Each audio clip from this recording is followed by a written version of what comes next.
juga capek dengan berbagai kasus di Republik ini. Korupsi marak di mana-mana. Kemudian kasus Freddy Sambo Yosua, ditangkapnya Rektor Universitas Lampung oleh KPK, dan kasus-kasus kejahatan yang lain yang membuat kondisi Indonesia tidak sedang dalam baik-baik saja. Terkait dengan kenaikan BBM 30% hari ini akan menggerus daya beli dan ekonomi rakyat, akan memperlambat roda ekonomi rakyat dan pemulihan ekonomi nasional, bahkan menjadi ancaman nyata inflasi Indonesia akan melonjak dari 5 menjadi 8 sampai 10%. Inflasi pangan dari 11 bisa jadi 15 sampai 16%. Tapi yang paling mendasar adalah kenaikan BBM ini akan menggerus daya beli dan ekonomi rakyat, dan itu bisa menimbulkan ancaman krisis ekonomi, krisis sosial dan politik.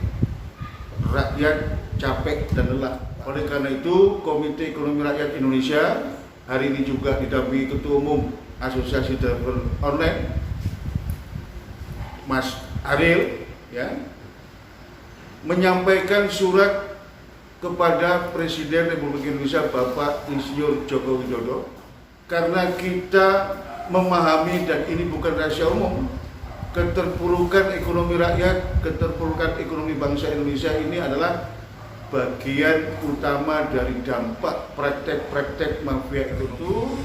Kami sampaikan kepada Presiden, yang pertama, mendesak Presiden Joko Widodo untuk menertibkan lembaga negara yang diduga dikendalikan mafia ekonomi yang membuat ekonomi rakyat dan bangsa Indonesia terpuruk, sehingga kehidupan rakyat sejahtera berkeadilan semakin. Kemudian yang kedua, mendesak Presiden Joko Widodo untuk membentuk tim khusus memberantas mafia ekonomi, termasuk di dalamnya adalah mafia migas, mafia tanah, dan mafia hukum dan yang lainnya, termasuk mafia impor ekspor yang membuat ekonomi rakyat tidak beranjak bangkit dan sulit untuk unggul di negerinya sendiri. Yang ketiga, kita mendesak kepada Presiden Joko Widodo membatalkan kenaikan BBM bersubsidi Pertalite dan solar, karena pasti akan semakin menggerus daya beli dan ekonomi rakyat.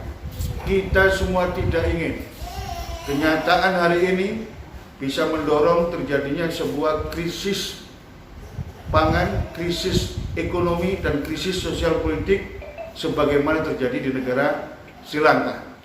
Jadi saya kira ini penting, 3 poin ini, dan inilah yang dibutuhkan. Dan kita semua kasat mata di Republik ini, memang di setiap relung dan kehidupan ada mafia, termasuk hari ini terbongkar mafia Sambo misalnya. Itu terjadi di sektor ekonomi begitu.